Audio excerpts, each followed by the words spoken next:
আছো তোমরা সবাই? অনন্যার ব্লগসের আরও একটি নতুন ব্লগে তোমাদের সকলকে স্বাগত জানাই। আজ বুধবার, সকাল এখন 7:30 মতো বাজে। সকালে উঠে দেখছি বৃষ্টি পড়ছে না, কিন্তু আকাশটা মেঘলা। তারপর ব্রাশ করে ফ্রেশ হয়ে যথারীতি সকালের রুটিন মাফিক নিজের যত্নটা নিয়ে নিই।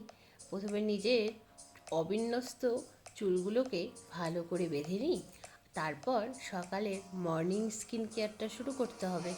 মুখে অ্যাজ ইউজুয়াল ময়শ্চারাইজারটা মেখে নিচ্ছি। এরপরেই ইয়োগাটা করে নেব। সকালে উঠে আমি দেখছি মায়ের সকালকার সমস্ত কাজ কমপ্লিট। মা স্নান সেরে পুজো করতে চলে গেছে। তাহলে ভাবো মা কত সকালে ঘুম থেকে উঠে পড়েছে আজকে। স্কিনের আর হেয়ারের পরিচর্যা শেষে এখন ইয়োগা টাইম। ইয়োগা তো আমি বেশ কিছুদিন ধরেই করছি, কারণ ইয়োগা করলে শরীর আর মন দুটোই ভালো থাকে। সকালে ঘুম থেকে ওঠার পরে সারা রাত যেহেতু শরীর আর মন দুটোই রেস্টে থাকে, সকালে উঠেই তুমি যদি ইয়োগা ছাড়াই কাজ করতে শুরু করে দাও, তাহলে না শরীর তোমার সাথ দেবে না তোমার মন। তো সেই জন্যই শরীর আর মনকে অ্যাক্টিভ করতে হলে সকালে উঠেই একটু ইয়োগা করার প্রয়োজন রয়েছে। আমি প্রতিদিন ইয়োগা করে থাকি। যদি তুমি চাও সকাল থেকে একটা এনার্জেটিক শরীর আর মন তুমি লাভ করবে, তাহলে সকালে উঠে ফ্রেশ হয়ে ইয়োগাটা করে নেবে। যারা ইয়োগা করো না, প্রথম শুরু করতে চাইছো, তাদেরকে প্রথম থেকেই যে 0.5 ঘন্টা টাইম নিয়ে যোগা করতে হবে তার কোনো মানে নেই। তুমি 10 মিনিট থেকেই শুরু করতে পারো। ফার্স্ট উইকে 10 মিনিট করলে, নেক্সট উইকে 15 মিনিট করলে, এই করে করেই টাইমটাকে বাড়াতে পারো। দেখো, ইয়োগা কমপ্লিট করে আমি বিছানাটাকে গুছিয়ে নিয়েছি। তারপর এখন ঘরের আসবাবপত্রগুলো মুছে নিলাম। বৃষ্টি পড়তে শুরু করে দিল। ওফ, আর শান্তি নেই। এইবার আমি আর মা চা আর মুড়ি খেয়ে নিলাম। তারপরে বৃষ্টিটা একটু ধরতেই ভাবলাম তাড়াতাড়ি করে পুজোর বাসনগুলো মেজে আনি, কারণ মায়ের তো পুজো কমপ্লিট হয়ে গেছে। মা সবজিগুলো কেটে নিচ্ছে, ততক্ষণে ভাবলাম আমি পুজোর বাসনটা মেজে নিই, কারণ শান্তনা দিদির তো ছুটি শুরু হয়ে গেছে আজ থেকেই। পুজোর বাসনটা মেজে আনার পরেই বৃষ্টি শুরু হয়ে গেছে আবার। বাবা, এই বৃষ্টির টাইমিং বুঝে বুঝে কাজ করাটা আরও মুশকিলের। দুবার জামা কাপড় ছাদে দিয়ে তুলতে হয়েছে। সকালে বৃষ্টি ছিল না, একটু রোদ রোদ ব্যাপার ছিল, ছাদে দেওয়া হয়েছিল, বৃষ্টি এলো, তুলতে হলো। তারপর আবার সেম একটু রোদ রোদ ব্যাপার হলো, আবার দিয়ে এলাম, আবার বৃষ্টি এলো, আবার তুলতে হলো। এই বারবার ছাদ থেকে জামা কাপড় তোলা আর বারবার ছাদে জামা কাপড় দিতে দিতে আমি ক্লান্ত হয়ে গেলাম, বিশ্বাস করো। তারপরে মা আর আমি মিলে বেশ কিছুটা আলাপ আলোচনা করে ঠিক করলাম আজকে কি রান্না হবে। আজকে রান্না হবে এই বাটা মাছের তেল ঝোল আর উচ্ছে বেগুন ভাজা, আর হবে ঢ্যাঁড়স পোস্ত। আজ তো রান্নাবাড়ি করার পরে বাসনও মাজতে হবে, ঘরগুলোও মুছতে হবে। এটা হলো এক্সট্রা কাজ, যেটা শান্তনা দিদি প্রতিদিন করে। আজ থেকে যে কয়দিন শান্তনা দিদির ছুটি, সে কয়দিন আমাদেরকে করতে হবে। তো ঠিক আছে, করতে করতে অভ্যেস হয়ে যাবে। আজকে কষ্ট হবে, হয়তো আগামীকালও কষ্ট হবে, কিন্তু তারপরের দিন থেকে সহ্য হয়ে যাবে, কারণ মানুষ তো অভ্যাসের দাস। রান্না করতে করতে তোমাদের সঙ্গে আরও একটা বিষয় শেয়ার করি।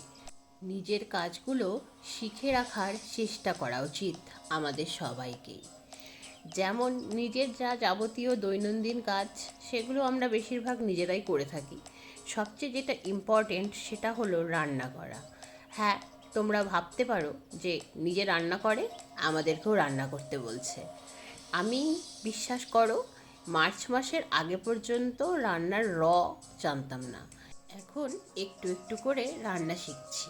হ্যাঁ, নিজের কাজ নিজে করতে পারার মধ্যে একটা স্যাটিসফ্যাকশন যেমন রয়েছে, তেমন রয়েছে নিজের কাজ নিজে করতে পারার ভীষণ দরকারও রয়েছে। এটা শুনে তোমরা হয়তো ভাবছো, কি দরকার আছে রান্না শেখার? একটা রাঁধুনি রেখে দেবো, সেই রান্না করবে। হ্যাঁ, তুমি একটা রাঁধুনি রেখে দিলে, সেই এসে রান্না করে দিয়ে যাচ্ছে, খুব ভালো ব্যাপার। কিন্তু তারও তো শরীর, তারও তো পরিবার রয়েছে। তাদের কারোর অসুখ বা নিজের অসুখ হলে সে তো কামাই দেবেই, যেমন সান্ত্বনা দিদি এখন দিচ্ছে। তখন তো নিজের রান্না নিজেকেই করতে হবে। হ্যাঁ, তুমি এখন বলতেই পারো সে কয়দিন আমি হোম ডেলিভারি খেয়ে নেব। হ্যাঁ, তুমি সেই কয়দিন হোম ডেলিভারি খেয়ে নিতেই পারো, তাতে করেই তোমার এই প্রবলেমটা সলভ হয়ে যেতেই পারে। আচ্ছা বলো তো, মানুষের হাতের 5টা আঙুল কি সমান হয়? একজন মানুষের হাতের 5টা আঙুলই যদি সমান না হয়, তাহলে 5টা মানুষ কি করে সমান হবে? যেমন করে 5টা মানুষ সমান নয়, তেমন করেই 5টা মানুষের 5 রকম বিহেভিয়ার, আর 5টা মানুষের মানসিকতাও 5 রকম হয়। ধরে নাও তুমি একজন ভালো রাঁধুনিই পেয়েছো, কিন্তু তার সঙ্গে থাকতে থাকতে বলতে তিনি যখন রান্না করতে আসবেন, তোমাকে তো বলে দিতে হবে আজ কী রান্না হবে। এই রকম কিছু কনভারসেশন করতে করতে সেই রাঁধুনি জেনে যাবেন যে তুমি রান্না করতে পারো না। তাতে করে তিনি ঠিক যেরকম মনে করবেন যেদিন, ঠিক সেরকমই সেদিন রান্না করে তোমায় খাওয়াবেন। কারণ উনি তোমার দুর্বলতাটা জেনে যাবেন যে তুমি রান্না করতে পারো না। এইভাবে একদিন দুদিন, ধরে নাও 1 সপ্তাহ তুমি খেয়েই নিলে, যতই বেস্বাদের হোক, তুমি তো জানো না রাঁধতে, কী করবে তুমি? প্রতিদিন হোম ডেলিভারি বা হোটেল রেস্টুরেন্টের খাবার খাওয়াও সম্ভব নয়। তাতে করে শারীরিক সমস্যা শুরু হয়। বিয়েবাড়ির খাবারগুলো খেতে আমাদের ভালো লাগে, কিন্তু প্রতিদিন বিয়েবাড়ির খাবার খেলে কি শরীর টিকবে বলো তো? তো সেই জন্যই তুমি রাঁধুনির হাতের খাবারই মুখ বুজে খেতে লাগলে। একদিন তোমার সহ্যের সব সীমা পার করে গেল। তখন তুমি প্রতিবাদ জানিয়ে বললে, এই রান্নার খাওয়া যাচ্ছে না, একটু ভালো করে রান্না করতে পারো না? তুমি তো আগে কি সুন্দর রান্না করতে, এখন কেন করো না বলো তো? তখন হট করে তোমার সেই রাঁধুনি তোমায় বলবে, যা রান্না করে দিচ্ছি সেটাই খাও। নিজে রাঁধতে পারে না, আবার বড় বড় কথা। আমি যদি রান্না করে না খাওয়াই না, না খেয়ে থাকবে, মনে রেখো। হ্যাঁ, আমি জানি সব মানুষ সমান হয় না, কিন্তু এরকম মানুষও পৃথিবীতে রয়েছে কিন্তু। আর অন্যদিকে তুমি যদি রান্নাটা শিখে রাখো, তুমি যদি রান্নাটা জানো, তাহলে এই রকম কথাগুলো বলার আগে দুবার ভেবে দেখবে তোমার বাড়ির অ্যাপয়েন্ট করা রাঁধুনিটিও। সেই জন্যই বলছি, নিজের কাজগুলোর পাশাপাশি রান্নাটাও শিখে রাখা উচিত। এটা একটা প্রয়োজন। কেন প্রয়োজন তোমাদেরকে আজকে বলেই দিলাম। সেই জন্যই আমি নিজের কাজ চালানোর মতো রান্নাটা শিখে রাখছি। কথায় তো বলেই, self help is the best help. দেখো, তোমাদের সাথে গল্প করতে করতে রান্না তো কমপ্লিট হয়ে গিয়েছিল, তারপর বাসনগুলো মেজে নিয়েছি। আজ আর আমি ঘর মুছতে পারিনি। হঠাৎ করে রান্না করতে করতে কড়াই থেকে গরম তেল ছিটে এসে হাতে লাগলো। হাতটা 2 জায়গায় পুড়ে গেছে। সিলভারেক্স লাগানোর জন্য হয়তো ফোস্কাটা পড়বে না, কিন্তু ভীষণ যন্ত্রণা করছে। বাসন মাজতে গিয়েছিলাম, তাতেই মা বকুনি দিল।